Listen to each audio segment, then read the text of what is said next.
Ako, walang pera. Tayo sa ngayon, walang pera. Mababa ang tingin nila sa atin. Kaya ini-encourage ko everybody na mahirap. Magsikap tayo na medyo yumaman naman kasi masyadong overcrowded na tayo dito sa level natin.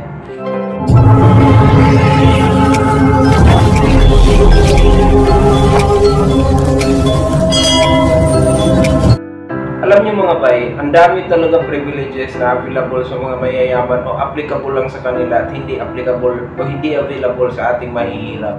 Kasi sa panahon ngayon, madalas ang pakikitungo ng isang tao ay nagdidepende na sa estado mo sa lipunan o estado mo sa buhay. Hindi man all the time, pero madalas ganun ang nangyayari. Kaya kapag ikaw ay mayaman, ikaw ay hinahangaan, nire-respeto, ginagalang. At yun ang hindi madalas nararanasan ng mahihirap. Nakakalungkot man isipin, pero yun ang totoo nangyayari sa atin sa realidad.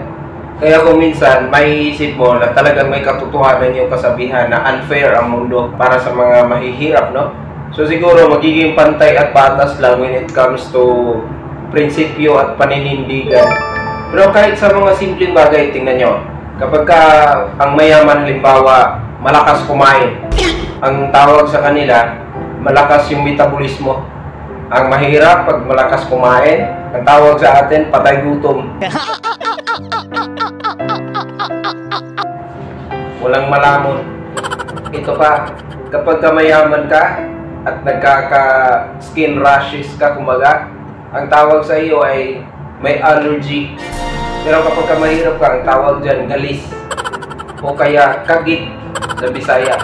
Ito pang isa, kapag ang mayaman pinagpawisan, ang tawag sa kanila, hot. Pero pagka ang mahirap pinagpawisan, ang tawag, dugyot.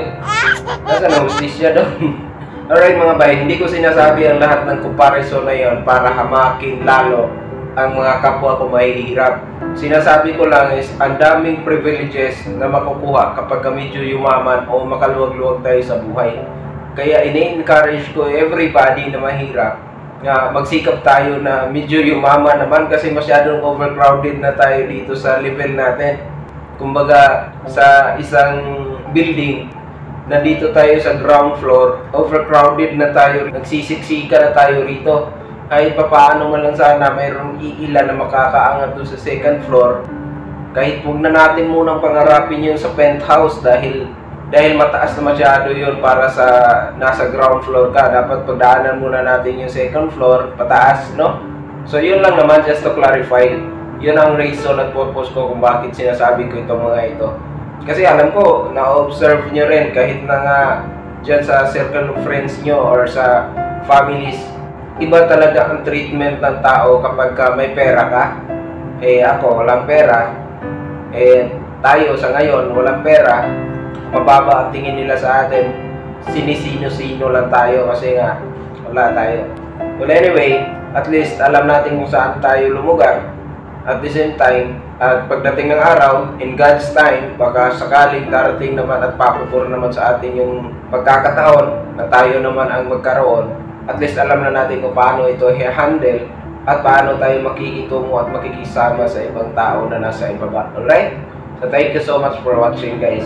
Again, pipilitin natin makaangat sa second floor kasi masyado na tayong overcrowded dito sa ground floor.